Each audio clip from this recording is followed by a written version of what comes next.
So, promo చూసి, episode చూసాక నేనైతే రివ్యూ ఇస్తున్నా. ఇప్పటికే మీకు అర్థమైపోతుంది. War between Shekhar and Sonia.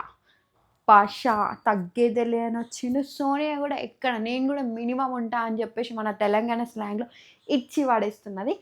Like ఏంటి, ఫుడ్‌ని డిస్‌రెస్పెక్ట్ చేయొద్దు. అగ్రీ ద పాయింట్, సోనియా కరెక్టే చెప్పింది. బట్ ఏంది, ఫస్ట్ తను ఓన్‌గా, అంటే తను సీరియస్‌గా ఏం చెప్పలేదు. జస్ట్ జోక్ చేసింది వాళ్ళతో. అంటే ఒక టాంట్ ఏసింది. కానీ వీళ్ళందరూ వచ్చేసి సైలెంట్‌గా కూర్చున్నారు. కానీ శేఖర్ మాత్రం ఇట్లా పట్టుకొని, ఎవ్వరు ఫ్రూట్స్ ముట్టొద్దు అంటే, ఎందుకు ముట్టొద్దు? ఇది బిగ్ బాస్ ప్రాపర్టీ. అందరికీ రైట్ ఉంది. సోనియా గూడా అప్పటికి అందరికీ రైట్ ఉంది. బట్ నీ ఫుడ్‌ని నువ్వేమన్నా చేసుకో. నువ్వు డ్రైనేజ్‌లో ఏసుకో, నువ్వు కిందేసి తొక్కుకో, లేకపోతే టేబుల్ మీద ఏసుకో. నీ ఫుడ్‌ని నువ్వేమన్నా చేసుకో. బట్ మేము తినే ఫుడ్‌ని నైస్‌గా మనుషుల్లాగా తింటాం అని అనంగానే భాష ఒక్కటేసారి హైపర్ అయిండు. ఏమైండో తెలుసా? మనుషుల్లాగా? అంటే బిగ్ బాస్ మేము మనుషులం కాదంట. బిగ్ బాస్ నన్ను మనిషి కాదు. అంటే నేను ఇప్పుడు ఇది ఆడుకున్న యాపిల్ నేను తింటే నేను మనిషిని కాదు. ఇదే అన్నావు కదా! నేను మనిషిని కాదని నువ్వు ఎట్లా అన్నావు? అంటే వీళ్ళందరూ మనుషులు కాదు. నువ్వు ఒక్కదానివే మనిషివి. ఎట్లా అన్నావు? ఈ పాయింట్‌ని పట్టుకొని లాగిండు. దాని తర్వాత ఏం చేసిండు? ఏం చేసిండు? మనుషులు కాదు అని అంత పెద్ద డైలాగ్ కొట్టినాక దాని తర్వాత పోయి ఏదో నేను సారీ, సారీ కన్విన్స్ అయిపోయారు. ఇద్దరు కలిసిపోయారు. ఎందుకంత రచ్చ చేసిర్రు? ఫుటేజ్ కోసమా? అంటే భాష కూడా ఫుటేజ్ కోసమా? కానీ సోనియాని మాత్రం నువ్వు పాలిటిక్స్ చేస్తున్నావు అన్నాడు. ఇది కాంట్రోవర్సీ కాదు. పాలిటిక్స్ చేయడానికి ఇది బిగ్ బాస్ హౌస్. పాలిటిక్స్ ఎట్లయితాయి? కాకపోతే భలే అన్నాడు. నేను తింటా అని చెప్పి తిన్నాడు. సో, ఇది సోనియా డైరెక్ట్ అనలే. మధ్యల సైలెంట్ మ్యాన్. మణికంఠ ఒకటి నార్మల్‌గా చెప్పిండు. ఫుడ్‌ని ఇట్లా అటు ఇటు ఆడుకోకుండా డిస్‌రెస్పెక్ట్ చేస్తుర్రని. అది పట్టుకొని రచ్చ చేసింది. నాకొక పాయింట్ దొరికింది. నాకు ఫుటేజ్ దొరుకుతది అని చెప్పి ఒక పాయింట్ దొరికిందని చెప్పి లేపేసింది. ఈరోజు ట్రెండింగ్ అయిపోయింది. ఎపిసోడ్ 2లో సోనియా ట్రెండింగ్. మీకలా అనిపిస్తే కింద కామెంట్ చేయండి. అండ్ అన్నెసెసరీలీ సో, ఇదైతే ఓకే. ఇది ఫ్రూట్స్‌నైతే డిస్‌రెస్పెక్ట్ చెయ్యొద్దు. ఈ పాయింట్ అయితే సోనియాది నేను రైట్ అంటా. భాష కొంచెం ఓవర్ రియాక్ట్ అయింది. దొరికింది ఛాన్స్ అని నేను అనుకుంటున్నా. ఎందుకంటే తర్వాత గొడవంతా అయిపోయినంక నేను గూడా ఏదో కంటెంట్ ఇద్దామని అనుకున్నాను. ఏదో చిన్న డైలాగ్ కొట్టిండు. అది మీరు విన్నారో లేరో? ఒకవేళ వింటే గూడా నాకు కొంచెం క్లారిటీగా కింద కామెంట్‌లో చెప్పండి. And one more thing. Sonia ఈరోజు ఇంకో కథ గూడా చేసింది. ఆడ కూర్చున్నది. బేబక్కని ఏమన్నది? ఫుడ్‌కి ఇంత ఇర్రెస్పాన్సిబుల్ ఉంటావా అని. ఫుడ్‌కి ఇంత ఇర్రెస్పాన్సిబుల్ ఉంటావా అని. ఇర్రెస్పాన్సిబుల్ ఏంటి? ఏమన్నావు నువ్వు అని చెప్పి మళ్ళీ అడిగేసరికి, అవును ఫుడ్ కోసం ఇంత ఇర్రెస్పాన్సిబుల్ అని చెప్పి చక్కగా వాకౌట్ చేసి కిచెన్‌లో జొర్రింది. జొర్రినంక ఏం చేసింది? ఫుడ్‌ని చెక్ చేసింది. సో, అప్పటికే బేబక్క గూడా 30 మినిట్స్ అక్కడే ఉన్నది. అంటే కుక్కర్‌లో పప్పు ఉడికిందా లేదా అని చూస్తూ లాస్ట్ ఆఫ్ జేసి వచ్చింది. అది ఈమెకు దెల్వది. ఈమెకు దెల్వకుండానే ఇప్పటికే ఇంత లేట్ అయింది. 14 మెంబర్స్ ఆకలితో ఉన్నారు. నేను రేషన్ మేనేజర్‌నని అరవటం.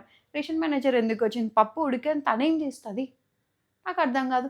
పప్పు ఉడికిందా? లేదా? అని జెప్పి చూసుకోవాలి అన్నది. నువ్వు ఇక్కడొచ్చి ముచ్చట్లు పెడతా, ఇవన్నీ ఇర్రెస్పాన్సిబుల్‌గా బిహేవ్ చేస్తే, అక్కడికెళ్ళి ఇగ నిఖిలు ఏదో పైన ప్రెషర్ కుక్కర్‌ది క్యాప్ తీసేసిర్రు. ఎళ్ళిపోయింది. ఇగో అయింది పప్పయింది. అంటే ఆమెకు దెల్వదా? ఆమె బంద్ జేసి వచ్చిన దాన్ని కొంచెం కూల్ అయినంక తీద్దామని చెప్పేసి ఆమె ఆగింది. వీళ్ళిద్దరు అప్పటికే మాకొచ్చు అని చెప్పేసి ఏళ్ళు పెట్టి దాన్ని గెలికిర్రు. ఓకే. ఫైనల్లీ పోపు ఎవరేసిర్రు? బేబక్కనే గదా! అనవసరంగా అన్‌యూజువల్లీ గొడవ పెట్టుకొని ఆడ హైపర్ అయిపోయి అక్కడ నలుగురొచ్చి ఆపడం అంత సీన్ అవసరం లేదు. 14 మెంబర్స్ ఆకలితో ఉన్నాం. రేషన్ మేనేజర్‌ని నేను. అక్కడేమో ఆయన ఫ్రూట్స్‌తో ఆడతాడు. ఇక్కడేమో బేబక్క పప్పు ఖరాబ్ చేస్తది. అక్కడ ఖరాబే కాలే. అంటే ప్రోమోలో ఎట్లిచ్చిర్రంటే పప్పు మాడిపోయిందేమో అన్నట్టు. బేబక్క నిజంగానే వంట చేయలేదన్నట్టు ఇచ్చిర్రు. మొత్తం ఎపిసోడ్ చూసాక మనకేం అర్థమైంది? బేబక్క కరెక్ట్. అయినా ఇక్కడ నాకు బేబక్కది అర్థం కాదు. కొంచెం రియాక్ట్ అవ్వాల్సింది అని అనిపిచ్చింది. మీకు కూడా అనిపిస్తే కామెంట్ చేయండి. ఎందుకంటే తను వర్క్ చేసింది. చేసిన దాన్ని చేయలేదు అని పోర్ట్రేట్ చేసి తిడితే ఎందుకు పడ్డది? నాకైతే ఈ 2 పాయింట్స్ అనిపించింది. అన్‌యూజువల్ ఫుటేజ్ కావాలని చెప్పి సోనియా ఈ పప్పు మ్యాటర్‌లో రియాక్ట్ అయింది అనిపించింది. మేబీ ఆకలి కోసం కూడా అయ్యుండొచ్చు. బట్ చాలా ఎక్కువ హైపర్ అయిపోయిందని నాకు అనిపించింది. వాటెవర్ నాకు బేబక్ అక్కడ రియాక్ట్ కాలే. ఓకే. ఫైన్. బట్ చీఫ్‌ని సెలెక్ట్ చేసుకోకుండా వాళ్ళు తన ఫోటోని బ్రేక్ చేస్తే కూడా అక్కడ కూడా రియాక్ట్ కాలే ఫస్ట్. ఎందుకంటే మీరేం డిసిషన్ తీసుకున్నా ఐయామ్ ఓకే. ఐ అగ్రీ అని చెప్పేసి పక్కనే కూర్చుంది. బట్ తర్వాత సీత అండ్ సమ్ హోమ్ వాళ్ళందరూ అబ్బాయి ఇన్‌ఫ్లుయెన్స్ చెయ్యగానే మళ్ళీ వచ్చి ఇక్కడ పాయింట్ రైజ్ చేస్తుంది. సో, టోటలీ ఇన్‌ఫ్లుయెన్స్ అయిపోతుంది అని చెప్పేసి నైనిక ఒక ఒక మాటైతే అనేసింది. బట్ నాకెందుకో నైనిక గూడా ఇన్‌ఫ్లుయెన్స్ అయింది అనిపిస్తుంది. సో, గేమ్ పరంగా చూస్తే ఫస్ట్ గేమ్‌లో నైనిక టగ్ ఆఫ్ వార్ ఇచ్చింది. నాకైతే చాలా నచ్చింది. రేష్మి, నిఖిల్ వీళ్ళందరూ ఒకళ్ళొకళ్ళు సపోర్ట్ చేసుకున్నట్టు అనిపించింది. కానీ నైనిక కరెక్ట్ స్టిక్ అయి ఉంది. బట్ లాస్ట్ ఫైనల్‌గా గూడా అన్ని వైస్ కట్ చేసినాక ఒకవరి మీద ఇద్దరున్నప్పుడు సో, నైనిక హెయిర్ టచ్ అయింది కానీ బాడీ టచ్ కాలే. సో, వీళ్ళు కంటెస్టెంట్స్ ఏదో టచ్ అయింది అనేసరికి తను కూడా గివ్ అప్ ఇచ్చిందా? లేకపోతే బ్యాలెన్స్ కాలేదా? నాకు అర్థం కాలేదు. బట్ ఫస్ట్ గేమ్‌లో కూడా తను టగ్ ఆఫ్ వార్ అయితే ఇచ్చింది. సెకండ్ గేమ్‌లో అయితే అల్టిమేట్ అల్టిమేట్ అసలు. ఇచ్చి పడేసింది అసలు. గేమ్ అంటే ఇదిరా అన్నట్టు ఆడింది. ఫైనల్లీ చీఫ్ అయింది. అక్కడి వరకు ఈ అమ్మాయి చాలా స్ట్రాంగ్ అని అనిపించింది. ఎందుకంటే గేమ్స్‌లో ప్రేరణ మంచి స్ట్రాంగ్ అని చెప్పి విన్నాం కానీ ఈ గేమ్ ఆడే ఛాన్స్ అయితే ప్రేరణకి రాలేదు. నైనికకొచ్చింది. 2 గేమ్స్ అయితే చాలా గట్టిగా ఆడింది. ప్రూఫ్ అయింది. బట్ ఎందుకో వాళ్ళ డెసిషన్ మేకింగ్ అప్పుడు నిఖిల్‌కి ఇన్‌ఫ్లుయెన్స్ అయినట్టు అనిపించింది. పాయింట్స్ పెట్టింది. వీళ్ళు నబేల్ కరెక్ట్, ఇది కరెక్ట్. బట్ ఫైనల్లీ నిఖిల్ ఎట్లా కన్విన్స్ చేసేసిండా, ఇన్‌ఫ్లుయెన్స్ చేసేసిండేమో అని ఫైనల్ డెసిషన్ రష్మి అయితే ఇదైతే నాకు రాంగ్ అని అనిపించింది టోటలీ. ఎందుకంటే తను గేమ్ ఆడలే. ఫస్ట్ గేమ్‌లో గూడా మీరు చూసినట్టయితే వైర్ కట్ చేసినాక నిఖిల్ అంటే నీ బోర్డ్ అక్కడ సపోర్ట్ తీసుకుంది. అతను సపోర్ట్ ఇచ్చాడు. అంతవరకు ఆ గేమ్ ఆడింది. తర్వాత పడిపోయిందనుకో. సో, ఆ గేమ్ గూడా పర్ఫెక్ట్ ఆడలేదు. అండ్ హైపర్ ఎక్కువ అయిపోతున్నది. అంటే శిఖర్ భాషనే హైపర్ అయిందని చెప్పి తన ఫోటో బ్రేక్ చేశారు కానీ, తిను కూడా చాలా హైపర్ అయింది 2 టైమ్స్ అయితే. సో, తన నేమ్ వచ్చింది. అందరూ నాట్ అగ్రీ అని చెప్పి హైపర్ అయిందని చెప్పి నిఖిల్ కవర్ చేషినా కూడా, తన ఫేస్‌లో కనిపిస్తుంది. వాళ్ళ డిసిషన్, వాళ్ళ ఇష్టం. నాకు లక్‌లో వచ్చింది. దట్స్ నాట్ కరెక్ట్ అని నాకు అనిపించింది. సో, నైనిక ఇన్‌ఫ్లుయెన్స్ అయిందని అంటున్నది కాబట్టి, నైనిక కూడా ఇన్‌ఫ్లుయెన్స్ అయిందని చెప్పి నాకు అనిపించింది. So, there is no point ఒకళ్ళనొకళ్ళు అనుకోవడం గూడా. ఇద్దరు అలానే ఉన్నారు కాబట్టి. సో, అయింది. మణికంఠ, నిఖిల్ మధ్యలో అయిన వార్ అయితే మస్త్ అనిపించింది. అండ్ ఎందుకంటే నిఖిల్ సంథింగ్ ఎల్డర్స్‌కి రెస్పెక్ట్ ఇయ్యాలి అంటే, నేనెవ్వడికినా, నేనింతే, నేను ఏక్ నిరంజన్‌ని, నేను చెప్పిందే వేద. ఏం మాట్లాడుతున్నా అసలు వేరే వాళ్ళకి ఛాన్సే ఇవ్వట్లే. ఆబ్వియస్‌లీ నేను గూడా అంతే ఉంటా. బట్ అంటే స్క్రీన్ మీద చూస్తే అది కొంచెం డిఫరెంట్‌గా పోర్ట్రేట్ అయిపోతుంది. లైక్ నా డిసిషన్సే కరెక్టు. నేను చెప్పిందే కరెక్టు. వాళ్ళకి చెప్పే ఛాన్స్ కూడా ఇవ్వట్లే. ఇక్కడ నిఖిల్‌ని నీ మంచి కోసమే చూసినా లైక్ అది ఇది అన్నా గానీ, నో, నో, నో నాకు తెలుసు నేనేంటో, నాకు తెలుసు నేనేంటో సెంటిమెంట్ వర్కౌట్ చేస్తున్నావా అని నిఖిల్ అన్నాడు. ఆ పాయింట్ అయితే నాకు రాంగ్ అని అనిపించింది. ఎందుకంటే వాళ్ళు ఎళ్ళేటప్పుడు సో, హీ కెన్ సే అది వచ్చి ఫస్ట్ డేనే ఎళ్ళిపోతున్నాడు అన్నప్పుడు ఆబ్వియస్‌లీ రియాక్ట్ అయితే నేను ఈ స్ట్రగుల్‌తో వచ్చినా మీరు అన్నెసెసరీ నా గురించి తెలియంది నన్ను బయటికి పంపిస్తున్నారు అనంటే నాకది కరెక్టే అనిపించింది. కానీ నిఖిల్ గూడా కొంచెం మాటలు జారుతాడు. కానీ ఈ మనీ మ్యాటర్‌లో అయితే కరెక్టే చెప్పినట్టు అనిపించింది. నేను Manikanta I am the one. I know everything అది ఇది. సో, అలానే ఉన్నాడు ఎవరితో మింగిల్ అప్ కాకుండా. ఇది గూడా కొంచెం దాని తర్వాత అంటే ఆఫ్టర్ తర్వాత నామినేషన్స్ తర్వాత నాకు తెలిసి నిఖిల్ మణికంఠని నామినేట్ చెయ్యొచ్చు అని నేను అనుకుంటున్నా. దాని తర్వాత డిస్కషన్ చేసిండు గదా! మిస్ విష్ణుప్రియతో.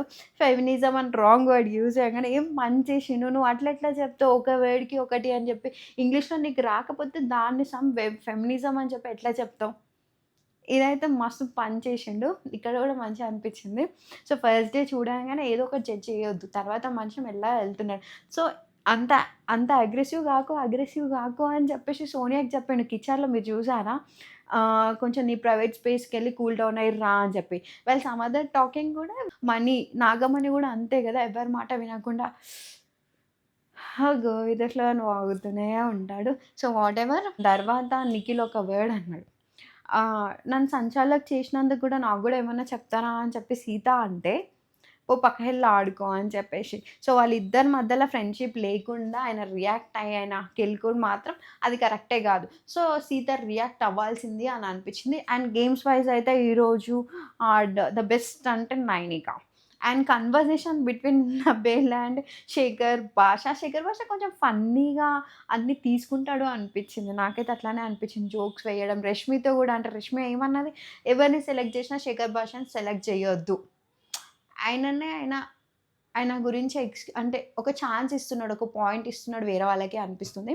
అండ్ నబేల్ గూడా మంచినే కన్వర్జేషన్ నేనిట్లా ఆడొద్దు, నేను అనవసరంగా అంటే టీమ్ కోసం ఆడినా ఎక్కడ పడిపోతారో అందరు షేక్ చేస్తా అని చెప్పేసి, అది నీకొక గేమ్ ఆడిన తర్వాత నీకు అర్థమైపోయింది కాబట్టి ఇప్పుడు నీ గేమ్ నువ్వు ఆడతావని నాకనిపిస్తుంది. సో, అది కరెక్ట్. ఫైనల్లీ నీ గేమ్ నువ్వు ఆడదాం అనుకున్నావు. దాని తర్వాత అబ్బాయిది శేఖర్ భాషది శేఖర్ మాస్టర్ అని వస్తుంది. శేఖర్ భాష కన్వర్జేషన్ అయితే వాడు బక్కోడు. నేనే బక్క అంటే నాకంటే బక్కోడు. మరి అదైతే సూపర్ ట్రోల్ చేయొచ్చు. కానీ మనం క్లిప్స్ ఎక్కడ తీసుకోవద్దు, వాడొద్దు కాబట్టి జస్ట్ జెన్యూన్ రివ్యూ ఇద్దాం అనుకుంటున్నా. నాకైతే చాలా ఫన్నీ అనిపించింది. నేనే బక్కోడిని అంటే నాకంటే బక్కోడు ఉన్నాడేంది అని చెప్పి. సో, బక్కోడే అని చాలా గట్టోడు. స్ట్రాంగ్ ఒకటే పాయింట్ మీద ఉంటాడు. యాహ్! సో, నేను షార్ట్స్‌లో గూడా యాక్టింగ్‌ది వీడియోస్ అంటే ప్రోమో వీడియో గూడా చేశాను. Please do watch the video. నా రివ్యూస్ గనుక నచ్చినట్టయితే కింద కామెంట్ చేయండి. అండ్ ఇంకేదైనా మిస్ అయితే గూడా పాయింట్స్ నాకు కామెంట్‌లో చెప్పండి. Okay. Bye guys. Love you all. నన్ను ఇట్లనే సపోర్ట్ చేయండి. ప్లీజ్ బాయ్స్ షేర్ చేయండి అబ్బా! 99 వ్యూసే వచ్చినాయండి ఫస్ట్ రివ్యూకి. నాకు అర్థం కాదు. షేర్ చేయండి. ఎంకరేజ్ చేయండి. గ్రూప్స్‌లలో షేర్ చేసి ఒక అమ్మాయిని అయినా ఈ యూట్యూబ్‌లో వచ్చిన ఇన్‌కమ్ నేను మీకే కదా పంచేది. పల్లవి ప్రశాంత్.